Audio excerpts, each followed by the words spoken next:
What if tonight, instead of carrying the weight of your worries into sleep, you simply let go and let something greater take over? Right now, before you close your eyes, I want you to pause for just a moment, because what you're about to hear has the power to completely shift something deep inside you. Not tomorrow, not someday. Tonight, there is a kind of prayer that isn't just words. It isn't a ritual performed out of habit or obligation. It is a surrender, a quiet, powerful act of trust that opens a door between you and the infinite. And throughout history, across every civilization, every culture, every era of human existence, the wisest souls have known something that most people forget by morning. Miracles don't happen to those who demand them. They happen to those who make space for them. Before we go any deeper, if something in these first few seconds already stirred something inside you, type the word "open" in the comments right now. It's a small act, but it carries intention. And intention is where everything begins. And if you feel this message is something the world needs to hear tonight, go ahead and like this video. Not for the numbers, but as your own silent declaration that you are ready to receive. Now, let me ask you something honestly. When was the last time you went to sleep truly at peace? Not just tired, not just exhausted from the noise of the day, but genuinely, deeply at peace? For many people, that feeling has become a distant memory. The mind races. The heart carries burdens it was never meant to carry alone. And sleep, which should be a sanctuary, becomes just another place where the worries follow you. But what if there was a way to change that? Tonight. Across ancient traditions, mystics and sages spoke of the hours before sleep as sacred. They called it the threshold, the in-between space where the conscious mind softens. The walls we build around ourselves begin to dissolve, and something extraordinary becomes possible. In this liminal space, they believed, the soul becomes most receptive, most open, most alive to the presence of the divine. Tonight, you are going to discover a prayer, not of desperate asking, but of powerful releasing. A prayer that has echoed through the hearts of countless seekers before you. And by the time this video ends, something in you will know exactly what to do with it. Stay with me. For as long as human beings have looked up at the night sky, they have felt it. That quiet, overwhelming sense that something exists beyond what the eyes can see and the mind can fully grasp. Something vast, something aware, something that listens. This feeling is not the invention of any single culture or century. It is older than written language, older than the first temple ever built. It lives in the cave paintings of our earliest ancestors, who drew not just animals and hunts, but hands reaching upward, towards something. Always towards something. The ancient Egyptians believed that the hours of night were not empty or passive. They were active, a sacred journey the soul undertook while the body rested. They called it the duat, the invisible realm through which the spirit traveled between sunset and sunrise. And before entering this journey, they would speak words of power, words of trust, words that prepared the soul to move through darkness and emerge, reborn, into light. In ancient Greece, the philosopher Pythagoras, known to most as a mathematician, was in truth a deeply spiritual teacher. He instructed his students to examine their day before sleeping, asking 3 questions. Where did I go wrong? What did I accomplish? What did I leave undone? This nightly reflection was not an exercise in guilt. It was an act of conscious surrender, a way of releasing the day's weight before the soul crossed into the mystery of sleep. The Stoics, too, understood this threshold. Marcus Aurelius, emperor and philosopher, wrote in his private journals about the importance of ending each day with a clear mind and an open heart. He believed that sleep was not merely biological rest. It was a rehearsal for death, and therefore, a practice in letting go. To sleep well, he wrote, was to trust that the universe would continue its work without your interference. In the ancient Vedic traditions of India, the period before sleep was considered one of the 3 most powerful times for prayer and inner communion. The sages called it Sandhya, the twilight juncture, a time when the boundary between the material world and the spiritual world grows thin. During these sacred moments, they taught, the heart's sincere intention carries 1,000 times more weight than at any other hour. Even in the mystical traditions of medieval Europe, scholars and seekers wrote about the power of conscious prayer before sleep. The great Christian mystic Meister Eckhart spoke of Gelassenheit, a German word meaning complete inner surrender to the divine will. He taught that true prayer was not a list of demands, but an emptying, a releasing of the self so completely that what remained was pure, open, and ready to receive. And here is what is remarkable. These traditions, separated by thousands of miles and thousands of years, arrived at the same truth, the same discovery, that the moments before sleep are not meant to be filled with anxiety, regret, or endless mental chatter. They are meant to be offered as a gift of trust to something greater than yourself. Because here is what they understood that modern life has made us forget. You were never meant to carry it all alone. The weight you feel tonight, the unresolved questions, the silent fears, the things you cannot control no matter how hard you try, these were never yours to solve in a single night. And the wisest souls who ever lived looked up at the stars before closing their eyes and whispered, in their own languages, in their own ways, the same essential prayer: I trust, I release, I am open. That prayer is still available to you, right now. Tonight, let us talk about what prayer actually is. Not the version we were taught to perform, not the rehearsed words spoken from memory while the mind wanders elsewhere, but the real thing, the raw, living, breathing act of communion between a finite human soul and the infinite presence that holds all things together. Because somewhere along the way, many of us were given a distorted picture of prayer. We were taught that it was a transaction, that if you said the right words, in the right order, with enough desperation or enough repetition, something would be delivered to you like a package at your door. And when the package didn't arrive on time, or didn't look the way we expected, we quietly began to wonder if anyone was listening at all. But the ancient teachers never spoke of prayer this way, not the ones who truly understood it. Imagine for a moment a river. It has been flowing for centuries, long before you were born, and it will continue flowing long after you are gone. Now, imagine a person standing at the edge of that river, cupping their hands and trying to force the water to flow in a different direction by sheer willpower. Exhausting, isn't it? Futile. The water does not respond to demand. It responds to opening. The moment you cup your hands differently, not to redirect but to receive, the river fills them effortlessly. This is what the sages meant by prayer before sleep. Not forcing, not demanding, not presenting God or the universe with a list of complaints and requirements, but opening the hands of your soul and saying, fill me as you see fit. There is a concept in ancient wisdom traditions sometimes called the prayer of the heart, a form of communication that goes far deeper than words. Words are the surface. The mind constructs them, arranges them, polishes them. But beneath the words, beneath the thoughts, there is something purer, a feeling, a frequency, a quiet ache of longing and trust that rises from a place words cannot fully reach. The mystics of every tradition spoke of this. The Sufi poets of Persia wrote of a love so vast it could not be contained in language. The Christian contemplatives described a silence so deep that within it, God spoke more clearly than in any cathedral. The Hindu sages taught of a stillness, muna, that was not the absence of sound, but the presence of something infinitely more real than sound, and all of them pointed to the same doorway, the same entrance into this deeper form of prayer. Stillness before sleep. Think about what happens to the mind in those final moments before you drift off. The analytical, critical, problem-solving part of your brain, the part that argues, plans, judges, and worries, begins to quiet. The walls come down, the performance ends, and what is left is something closer to your truest self. Vulnerable, honest, open.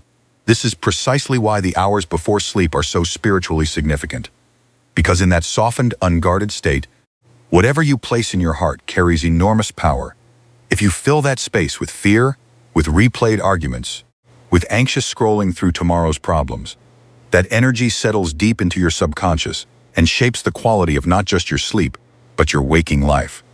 But if, even for a few minutes, you fill that space with genuine, heartfelt surrender, something shifts. Something that cannot always be explained, only experienced. The great philosopher William James, who spent decades studying religious experience across cultures, wrote that the act of sincere surrender, what he called the will to believe, was not a sign of weakness. It was, he argued, one of the most courageous and transformative acts available to a human being. To say, I do not have all the answers, and I am at peace with that.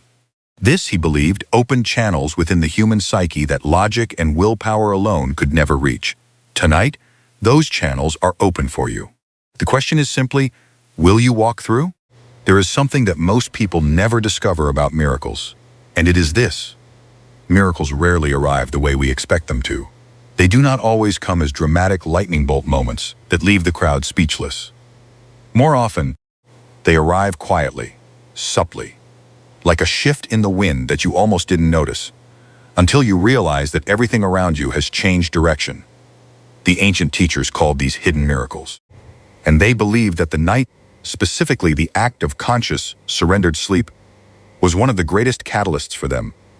Here is something worth sitting with. Every single night, without exception, your conscious mind switches off. The version of you that worries, that plans, that argues with the past, and to negotiates with the future. That version goes silent, and yet something continues. Your heart beats, your lungs breathe. Billions of cells repair, restore, and regenerate without a single conscious instruction from you. Order continues in the absence of your control. Does that not tell you something profound? There is an intelligence at work within you and around you that does not require your supervision. It was operating before you woke up this morning.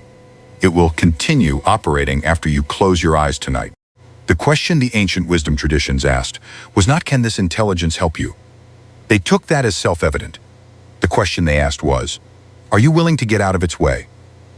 Carl Jung, the great Swiss psychologist who spent his life studying the depths of the human soul, spoke of what he called the self, a force deeper than the ego, wiser than the conscious mind, connected to something he described as the collective wisdom of all humanity.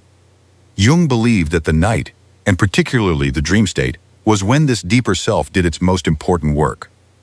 It processed, it healed, it revealed, it guided, but only, he noted, when the ego was willing to be quiet enough to listen.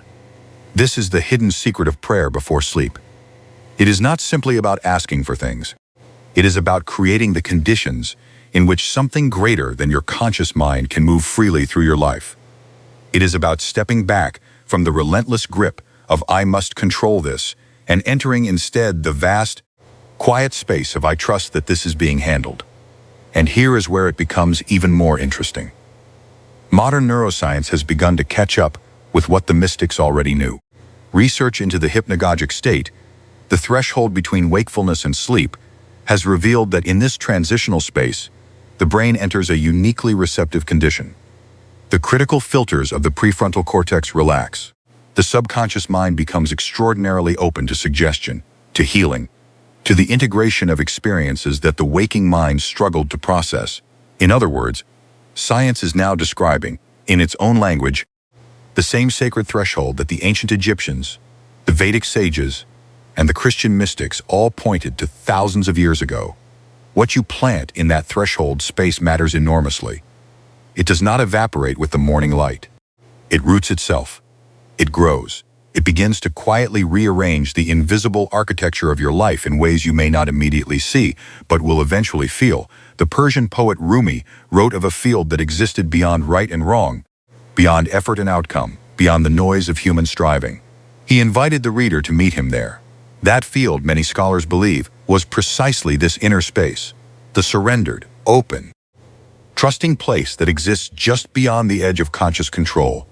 And what happens in that field? What has happened to the countless souls throughout history who found their way there before sleep? Relationships that seemed irreparably broken began to heal.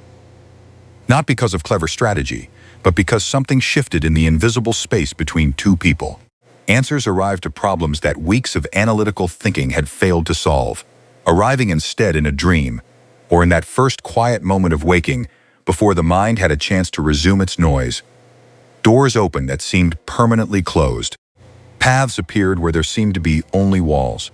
Not always immediately, not always in the form expected. But they came. They came because something was finally given permission to work. This is what awaits you on the other side of surrender. Not a passive resignation to whatever happens, but an active, courageous, deeply intelligent act of trust. One that the wisest human beings across all of history understood to be among the most powerful things a person could do. Tonight, you have that same power available to you. It has always been available. It is simply waiting for you to remember it. So how do you actually do this? How do you take everything we have explored tonight and bring it into the quiet reality of your bedroom, your pillow, your tired and searching heart? It begins with something almost embarrassingly simple. And that simplicity is exactly the point. Tonight before you sleep, give yourself 5 minutes. Not an hour, not a complex ritual requiring special preparation. Just 5 honest, intentional minutes. Because the greatest spiritual teachers in history were unanimous about one thing. It is not the length of the prayer that matters. It is the depth of it. Begin by lying still. And instead of immediately reaching for your phone, or replaying the events of the day, or mentally drafting tomorrow's to-do list, simply breathe. 3 slow, deliberate breaths. With each exhale, imagine that you are physically releasing something. A worry, a tension, a conversation that did not go the way you hoped. Let it leave your body with the breath. You are not solving it tonight. You are simply setting it down. The ancient Stoics had a practice they called memento mori, a nightly reminder of mortality, not to create fear but to create perspective. They would ask themselves, if this were my last night, would I spend it gripping tightly to what I cannot control? The answer, every time, was no. And that realization created an immediate softening, a release. Try it. Ask yourself tonight, what am I holding that I could choose to release, just for these few hours of sleep? Next, shift your attention from what is missing in your life to what is already present. This is not a denial of your struggles. It is a recalibration of focus.